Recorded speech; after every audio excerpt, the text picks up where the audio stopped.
Hi, I'm Ryan Szymanski, curator for Battleship New Jersey Museum and Memorial. A pretty frequent question I've been asked is whether I believe that tanks are going the same way as the battleship. And I've been holding out on answering this question for one of two possibilities. One, I get my hands on an actual tank, which, as you can see, has not happened yet. Or the second one. I'll tell you about that one in a moment. This question has been raised a lot in recent years because of the unprovoked Russian invasion of Ukraine that took place in March 2022 and is still going on as of shooting this video in February of 2023. Russia isn't the only country experiencing issues with tanks right now. The United States Marine Corps, a year or two ago, decided to get rid of all of their Abrams main battle tanks. That is even before the invasion of Russia, and since tanks seem to be pretty successful in America's invasions of foreign countries in the Middle East. So clearly there's a trend towards people getting rid of tanks or tanks being obsolete. What's more, many NATO countries and even some other non-NATO countries are giving Ukraine their tanks, just giving them away. So does that mean that these things are obsolete and surplus, like battleships? The reason we're talking about tanks today is the sponsor of today's video, World of Tanks. World of Tanks is incredibly fast-paced, but it's not arcadey. You know those arcade games where you're using like cartoon robots and things like that? The World of Tanks, you're using actual historical equipment or designs that were drawn up but maybe never completed. And so as a historian, I'm getting that fix, but also it's in a time frame that works for me. World of Tanks is free to play, and there are over 100 million players worldwide playing it on PC. The game has more than 600 tanks, tank destroyers, artillery, light, medium, and heavy tanks. There is always a new way for you to play. And the settings mix things up. You can drive your tanks across open fields, through deserts, climb steep hills, sneak through forests, and play your matches in urban and industrial zones. There are over 40 arenas, and many of them require specialized strategies to be successful. One of the most important things to me, besides ease of play and length of game, is the historical accuracy and the historical inspiration that World of Tanks draws from real, authentic armored vehicles. It feels like you're inside a real tank. When you register for the game, use the code TANKMANIA. For free, you will get 7 days of premium account access, 250,000 credits, premium Tier 5 tank Excelsior, and 3 rental tanks for 10 battles each. The Tier 6 Tiger 131, the Tier 6 Cromwell B, and the Tier 6 T-34-85M.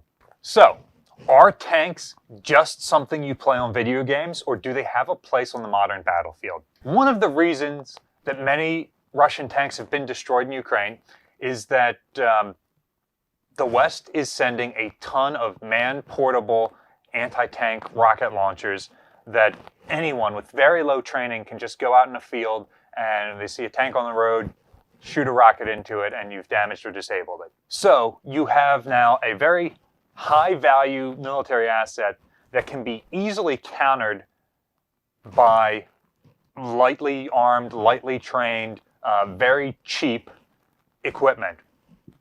And so that starts to look like that technology has been obsoleted. And that's very similar to what happens to battleships. Battleships are easily countered by underwater penetrations. You can throw a bunch of mines in your coastal waters. You can send submarines or torpedo boats out to fire torpedoes into an enemy battleship. You can invest in aviation, and a squadron of aircraft has a very real chance of being able to disable a battleship with just a couple of dozen aircrew, as opposed to the thousands of trained professionals it takes to operate a battleship. So we see battleships go relatively obsolete at the end of World War II, with a few exceptions, or out of service entirely. But realistically, that's only half of the story. Part of the reason why battleships become obsolete is because they become too large and expensive to be able to project power. Battleships evolve out of this whole line of battle where you're supposed to have dozens of the things that are able to slug it out with enemy battle fleets. And because you have so many, you can send some to foreign ports to show the flag and look after your national interest.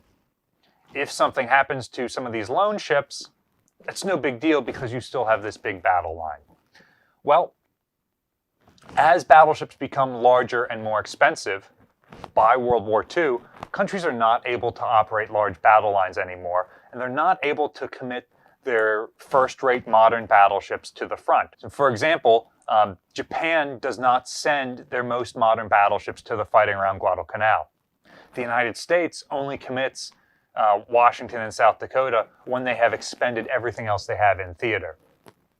And it's likely that had a commander other than Halsey been there, those ships wouldn't have been sent in. In the European theater, you see Bismarck's sortie is carried out without the government being aware that it's happened until after the fact. It's possible that regime would have never signed off on sending their modern battleship out on a commerce raiding mission like that. And likewise, the British mostly are countering Bismarck with older ships and the few new ones that they're able to send out. Most of the battleships lost during World War II are older, obsolete vessels that are committed because you can sacrifice them, or they are these huge prestige pieces. The British see Bismarck's sortie, and so they commit absolutely everything, really, really disproportionate numbers of ships to be able to sink her.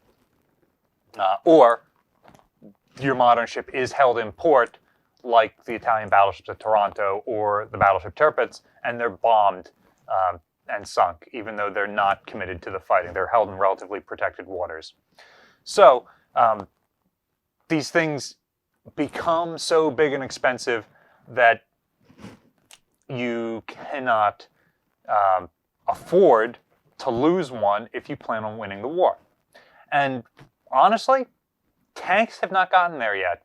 The reason I think that tanks are not going to go the way of the battleship is because they can only grow to a certain size and still be mobile on the ground.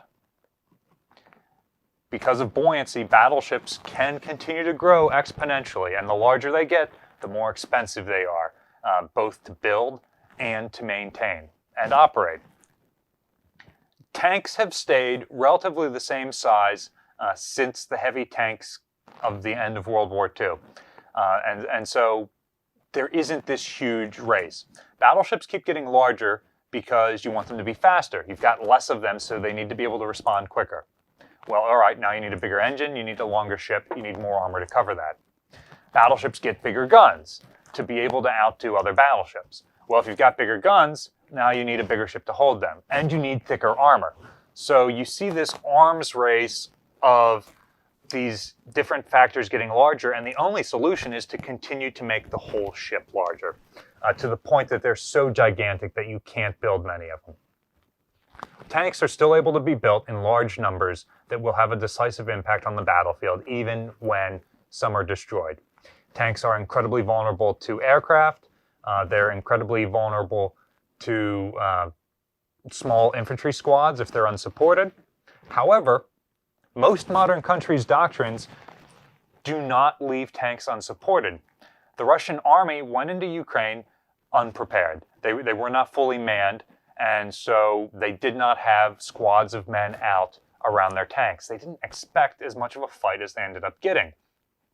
And without your own infantry protecting your tanks, it was really easy for Ukrainian infantry or even militias to go out and attack these tanks. And this violates even Russia's own tank doctrine. So had they followed their own doctrine or practically any other doctrine, it would have we would see far fewer Russian tanks destroyed. An Iowa-class battleship contains about as much steel as 1,400 Sherman tanks. So it takes the loss of 1,400 of these armored vehicles to equal the loss of a single battleship. And that's roughly the number that we've seen lost in Ukraine right now. My final thought on whether these things are obsolete or not, keep in mind what I said earlier about NATO countries giving a lot of their tanks to Ukraine. Ukraine is happily accepting them and asking for more modern tanks like Abrams and Leopard. And the West is starting to give them to Ukraine. So far from being obsolete, Ukraine believes the tanks still have a place on the modern battlefield, and the countries supporting Ukraine believe as much as well. So, what are your thoughts? Are tanks going the way of battleships? Or do you think that tactics and economies are able to keep up with these vehicles and keep them in the fight? Let us know in the comments section down below. Battleship New Jersey receives operating support from the New Jersey Department of State, also from a number of other businesses and private individuals like yourselves. In particular, we'd like to thank World of Tanks for sponsoring this video. Remember when you register to use the code TANKMANIA to get a free premium account for 7 days and 250,000 credits, along with the premium tank Excelsior at Tier 5 and 3 rental tanks at Tier 6. Which you can use for 10 battles each. You can also support us by liking, sharing, and subscribing so more people find out about the channel and our museum. Thanks for watching.